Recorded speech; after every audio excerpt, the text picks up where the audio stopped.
আল্লাহ বলছে, হে মুমিন, তওবা করে গুনাহ ছেড়ে আল্লাহর দিকে ফিরে আসো। কার দিকে? ওয়া আনিবু ইলা রাব্বিকুম, আল্লাহ বলছে তোমরা তোমাদের রব আল্লাহর দিকে ঝুঁকে পড়ো। কতভাবে যে আল্লাহ এটা বলছে, ফাফিরু ইলাল্লাহ, তোমরা আল্লাহর দিকে দৌড়ায় আসো। কার দিকে? এজন্য আল্লাহর দিকে আসো। ফাত্তাবিউনি ইউহিব্বুকুমুল্লাহ, আল্লাহ বলছে বন্ধু আপনি বলে দেন যে হে আমার উম্মত, তোমরা আমার অনুসরণ করো, তাহলে আল্লাহর ভালোবাসা পেয়ে যাবে। ওয়া ইয়াগফির লাকুম যুনুবাকুম, এবং আল্লাহর সমস্ত মাগফিরাত ক্ষমা মিলে যাবে।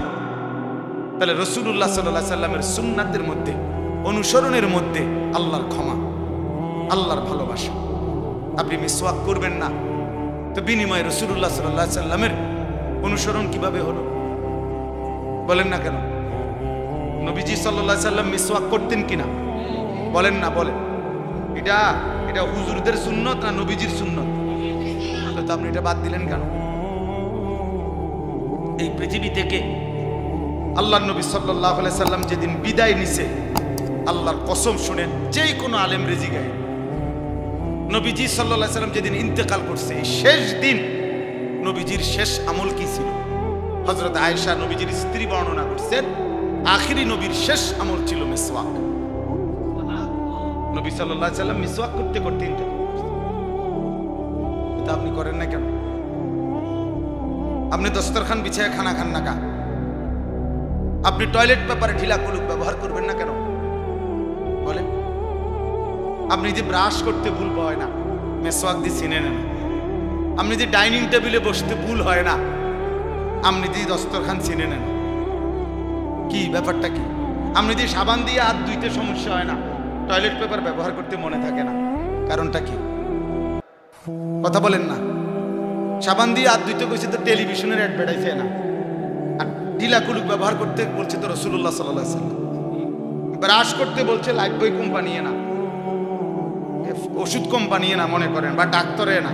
আর মিসওয়াক করতে তো বলছে সরওয়ারে তো আলম নবী সাল্লাল্লাহু আলাইহি সাল্লাম। এটা বাদ দিলেন কেন? ওইটা এত গুরুত্ব দিলেন কেন? বলেন। হাসরের ময়দানে জবাবদিহি করতে হবে না? বলেন না বাবা, বলেন। ছেলে ভাই তোমরা বলো ভাই, নবী সাল্লাল্লাহু আলাইহি সাল্লামের সুপারিশ মানে কি? মামুর বাড়ি? হ্যাঁ, সুপারিশ মানে কি? আপনি কি মনে করছেন আপনার শ্বশুর বাড়ি হাসরের মাঠ যে আপনি যাবেন আর সুপারিশ করবে না? নবী এটা বলছে। একজন লোক বলেন, আপনারা বলেন যে আল্লাহর নবী সাল্লাল্লাহু আলাইহি সাল্লাম এটা বলছে, এই কথার অর্থ এই যে উম্মত তুমি মিথ্যা বলো, চুরি করো, তুমি সুদ খাও, ঘুষ খাও, তুমি বিড়ি খাও, সিগারেট খাও, তুমি গালি দাও, নাচ দেখো, গান দেখো, নাটক দেখো, সিনেমা দেখো, তোমার ছেলে নামাজ না পড়ুক, মেয়ে নামাজ না পড়ুক, এই অবস্থায় কবরে আইসো, হাসরের ময়দানে আইসো, আমি নবী সুপারিশ কইরা তোমার জান্নাত দিয়ে দেবো। এই কথাই তো নবী বলছে না? কি ইনসাফে বলে তো এটা? তো তাইলে নবী সাল্লাল্লাহু আলাইহি ওয়াসাল্লামের সুপারিশের কোনো নিয়ম কানুন নাই। তা আমরা কি বুঝলাম? বলেন। 30 বছর একজন মুসলমান নবী সাল্লাল্লাহু আলাইহি সাল্লামের উম্মত হয়ে সুদ খায় কেমনে? 30 বছর মিথ্যা বলে কেমনে? 60 বছর বয়স এখনো বিড়ি সিগারেট খায় কেমনে? তাহলে ছাড়বেন কোন দিন? আর কোনো কারণ নয়তো রাসূলুল্লাহ সাল্লাল্লাহু আলাইহি সাল্লামের চুল পছন্দ হবে না কেন? সাহাবায়ে কেরামের চুল পছন্দ হবে না কেন? আউলিয়ায়ে কেরামের চুল পছন্দ হবে না কেন? ওলামায়ে কেরামের চুল পছন্দ হবে না কেন? এটা যুক্তিটা কি? তাই না? কোনো যুক্তি নেই। আল্লাহ আমাদেরকে বুঝার তৌফিক দান করেন, আল্লাহ আমাদেরকে মাফ করে দেন, আল্লাহ আমাদেরকে কবুল করে নেন। আমরা যদি সুন্দর হই, আমাদের আখলাক যদি সুন্দর হয়, আমাদের জীবন যদি সুন্দর হয়, আমরা যদি আল্লাহর দিকে ফিরি, আমরা যদি রাসূলুল্লাহ সাল্লাল্লাহু আলাইহি সাল্লামের দিকে ফিরে আসি, খোদার কসম ইনশাআল্লাহ, প্রিয় ভাই বাবাদেরকেও বলি, বাবারা দোয়া করবেন আপনারা, আর যুবক ভাই তোমরা হিম্মত করো, ইনশাআল্লাহ সারা পৃথিবীতে মুসলমানের কালেমার বিজয় হবেই হবে ইনশাআল্লাহ। মনে রাখ, ইসরায়েল আর ফিলিস্তিন যুদ্ধ না, এটা ঈমান আর কুফরের যুদ্ধ। এটা ফিলিস্তিন ঈমানের প্রতীক, ইসরায়েল কুফরের প্রতীক। এই যুদ্ধ দুই দেশের যুদ্ধ না, এটা কিসের প্রতীক? ঈমান আর কুফরের যুদ্ধ। ঠিক পাকিস্তান এবং ভারত এটা দুই দেশের যুদ্ধ না, এটা ঈমান আর কুফরের যুদ্ধ। আর আলহামদুলিল্লাহ ঈমান আর কুফরের যুদ্ধে মুমিন জিতেছে। আলহামদুলিল্লাহ মুমিনের বিজয় হয়েছে, ঈমানদারের বিজয় হয়েছে। ফজরের নামাজ পড়ে চূড়ান্ত আক্রমণ করছে। ফজরের নামাজ পড়ে আক্রমণ শুরু হয়েছে। পাকিস্তানের মুজাহিদরা, সৈন্যরা আক্রমণ করছে। আলহামদুলিল্লাহ সন্ধ্যা হইতে হইতে দুশমন আত্মসমর্পণ করতে বাধ্য হয়েছে। যেন আমি অনেক সময়, আমি এটা নতুন কালকে দেখছি জুবাইর ভাই, যে আশ্চর্য, আজীবন আমরা কোরআন শরীফে আছে এটা, যে মুমিন মানে যুদ্ধের প্রধানতম টাইম ফজর। কোথায়? ওয়াল আদিয়াতি তবহা ফাল মুরিয়াতি কদহা ফাল মুগীরাতি সুবহা। এই সুবহ মানে ভোর, ফজর। দুশমনের মোকাবেলায় আক্রমণ হবে ফজর। এই পাকিস্তানি মুজাহিদ ফজরের নামাজের সময় আক্রমণ করছে। আল্লাহু আকবার বলে, নারে তাকবীর বলে মিসাইল ছুটছে, তছনছ হয়ে গেছে। আজকে এত বছর ধরে না, হ্যাঁ, আমরা তো কত ফ্যাসিস্টের আমলে বুঝতেই পারি নাই। আমরা মনে করছি ভারত জানি কত শক্তিশালী। এখন না বুঝি বে বে, এখন না বুঝি বে বে। এখন তো ইনশাআল্লাহ আমরাও লড়তে রাজি আছি, ইনশাআল্লাহ আমার বাংলাদেশও লড়তে রাজি আছে, ইনশাআল্লাহ এদেশের যুবকরাও লড়বে, ইনশাআল্লাহ ইনশাআল্লাহ। হ্যাঁ হ্যাঁ, একই রাতে বেঈমানেরও দাফন হয়েছে, একই রাতে ফ্যাসিস্টেরও দাফন হয়েছে, একসাথে। এজন্য ইনশাআল্লাহ মনে রেখো ভাই, বিজয় মুমিন, বিজয় হবে কালেমার, বিজয় হবে ইসলামের। এ খুব দ্রুত দেখো ফিলিস্তিন ইনশাআল্লাহ একদিন বিজয়ের পতাকা উড়বে। একদিন ঘুম থেকে জেগে শুনবেন গাজার মুসলমান জিতে গেছে, ফিলিস্তিন জিতে গেছে, ইসরায়েলের কুত্তারা হারবে, হারবে, বেঈমান হারবে, বেঈমান হারবে। এজন্য প্রিয় ভাই, আগামী দিনে ইসলামের জন্য যদি তোমাকে আল্লাহ নেয়, তাহলে তোমার সফলতা। আর আল্লাহ যদি মুনাফিক হিসাবে ফেলে দেয়, বদরের যুদ্ধ হয়েছে, মুনাফিক অংশগ্রহণ করতে পারে নাই। উহুদের যুদ্ধ মুসলমান যুদ্ধ করছে, মুনাফিক কি করতে পারে নাই? অংশগ্রহণ করতে পারে নাই। তাবুকের যুদ্ধ হয়েছে, মুসলমান বিজয় লাভ করছে, কিন্তু মুনাফিকরা কি করতে পারে নাই? অংশগ্রহণ করতে।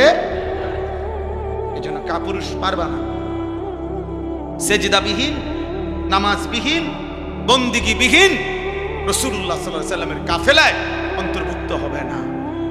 আমার ভাই, নিজেকে ধোঁকা দিয়েন না, নিজেরে ধোঁকা দিয়েন না। রাসূলুল্লাহ সাল্লাল্লাহু আলাইহি ওয়াসাল্লামের ভালোবাসার দাবি করেন, আপনি আমার দলভুক্ত অনেক দরকার নেই। আমি আপনার কাছে এনো, হ্যাঁ, কোনো দরবারের কার্ড নিয়ে আসছি না। আমার আপনারে আমি মুরিদ বানাইতে আসি নাই, আমি কোনো এনে কাগজ নিয়ে আসি নাই, কিচ্ছু না। আপনি আপনার জায়গায় থাকেন, যে যার সাথে আছেন থাকেন, কোনো অসুবিধা নাই, কিন্তু আখিরাত সুন্দর করেন। কি বলেন? আখিরাত সুন্দর করা দরকার কি? নবী সাল্লাল্লাহু আলাইহি ওয়াসাল্লামের উপরে জীবন তোলেন, নবীজির সুন্নাতের উপরে জীবনকে সুন্দর করেন, নাই তো কষ্ট। ভালোবাসার দাবিতে যদি অনুসরণ না থাকে, সেই ভালোবাসা মিথ্যা প্রমাণিত হয়। এটা একেবারে বিশ্বাস করেন, এটা ঠেলাঠেলির কথা না। এটাই অমুক হুজুর তমুক হুজুরে, আমি এগুলোর পক্ষে না, আমি এগুলো করিও না। আমি আজকে 22 বছর আলহামদুলিল্লাহ আল্লাহর দয়া, এই ওয়াজের ময়দান আল্লাহ করে 22 বছর চলে। এই 22 বছরের ওয়াজের জীবনে সারা বাংলাদেশে কারোর কোনোদিন বহস মুনাজারা উড়ে এলাম 5 লাখ টাকা চ্যালেঞ্জ, অত ভাই বেটা কেডা কই ইতার এসব সদবদর করি না। আমার কারোর সাথে কোনো দ্বন্দ্ব, মানে কারোর সাথে এরকম হামকি দমকি করা আমার পছন্দ না। তা আমার বলার উদ্দেশ্য হলো, প্রিয় ভাই, আমি এবং আপনি প্রত্যেকেই নিজের জীবন, মাথার চুল থেকে পায়ের নখ, ঘর পরিবার, বাজার, ব্যবসা, আয় রোজগার, চাল চলন, উঠা বসা রাসূলুল্লাহ সাল্লাল্লাহু আলাইহি সাল্লামের সুন্নাতের উপরে উঠাইতে হবে, নাইলে আটকাই যাবেন ভাইয়া। এ দুনিয়া চলবে, দুনিয়া সবাই ভাত খায়, দুনিয়া চলা কোনো আশ্চর্য কিছু না, ঠিক কিনা বলেন না কেন?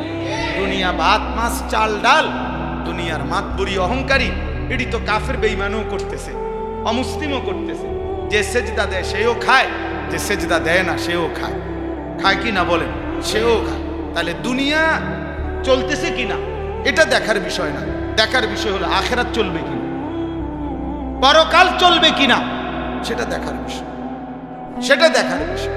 আল্লাহ আমাদেরকে তৌফিক দান করে, আল্লাহ আমাদেরকে কবুল করে নেন। আমাদের দরকার আমরা আল্লাহর দিকে ফিরতে হবে। তুবু ইলাল্লাহি জামিআন আইয়ুহাল মুমিনুন, আল্লাহ বলছে হে মুমিন তওবা করে গুনাহ ছেড়ে আল্লাহর দিকে ফিরে আসো। কার দিকে? ওয়া আনিবু ইলা রাব্বিকুম, আল্লাহ বলছে তোমরা তোমাদের রব আল্লাহর দিকে ঝুঁকে পড়ো। কতভাবে যে আল্লাহ এটা বলছে, ফাফিরু ইলাল্লাহ, তোমরা আল্লাহর দিকে দৌড়ায় আসো। কার দিকে? এজন্য আল্লাহর দিকে আসো। ফাত্তাবিউনি ইউহিব্বুকুমুল্লাহ, আল্লাহ বলছে বন্ধু আপনি বলে দেন যে হে আমার উম্মত তোমরা আমার অনুসরণ করো, তাহলে আল্লাহর ভালোবাসা পেয়ে যাবে। ওয়া ইয়াগফির লাকুম যুনুবাকুম, এবং আল্লাহর সমস্ত মাগফিরাত ক্ষমা মিলে যাবে। তাহলে রাসূলুল্লাহ সাল্লাল্লাহু আলাইহি সাল্লামের সুন্নাতের মধ্যে, অনুসরণের মধ্যে আল্লাহর ক্ষমা, আল্লাহর ভালোবাসা।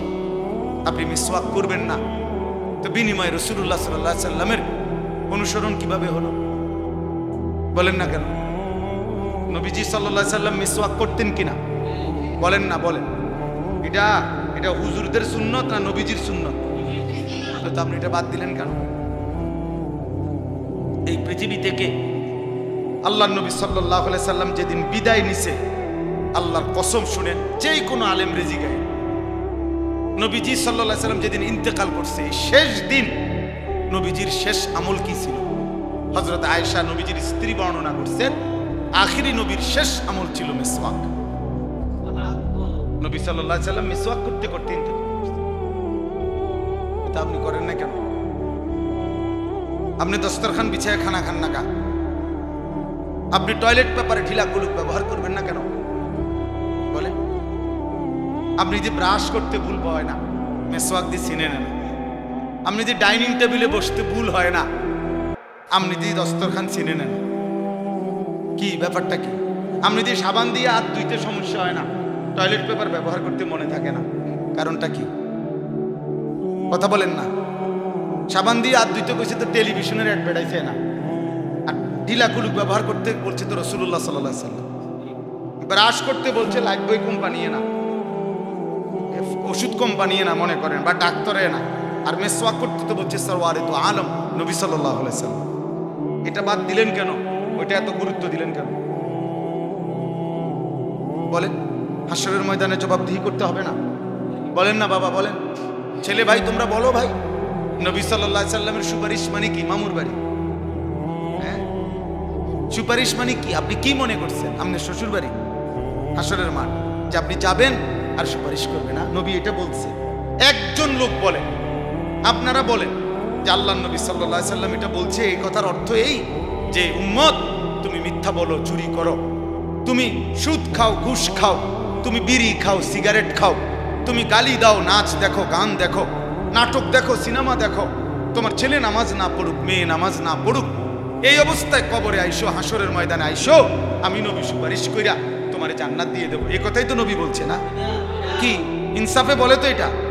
তো তাইলে নবী সাল্লাল্লাহু আলাইহি ওয়াসাল্লামের সুপারিশের কোনো নিয়ম কানুন নাই। তা আমরা কি বুঝলাম বলেন?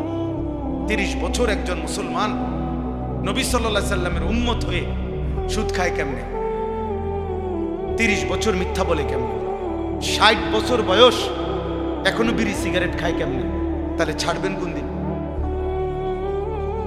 60 বছরও যদি মনে না পড়ে যে বিড়ি সিগারেট খাওয়া গুনাহ, তো বুঝবেন কোন দিন বলেন না? কোন দিন বুঝবেন?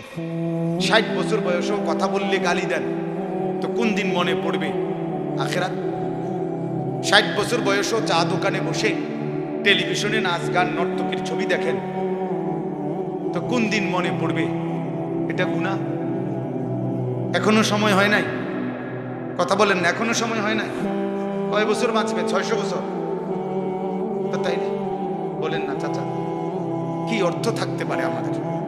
365 দিন, খোদার একটা বছরে আপনার ছেলেটা 16 বছর 18 বছর একদিনও ফজরের নামাজ পড়ে না, এটা মানুষের বাচ্চা?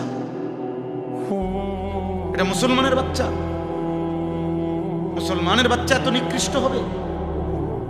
365 দিন কি মামুলি কথা? 365 দিন একদিনও নামাজ পড়বে না, ফজরের নামাজ? কি ভাই, বিবেক কি বলে, ইনসাফ কি বলে? আখেরাত মামুলি মনে করছেন, জান্নাত মনে করছেন 2টা রুম আর একটা বারিন্দা, মনে মসজিদে টিয়া 20,000 দিলে জান্নাত। 4টা ফ্যান দিছে, ব্যস্ত, বুঝেন না? 2 কাতার টাইলস দিছে, ব্যস্ত ব্যস্ত আর কি, এত বেশি কি? ব্যস্ত হলো 2টা রুম আর একটা বারান্দা, এটারই তো কয় ব্যস্ত নাকি?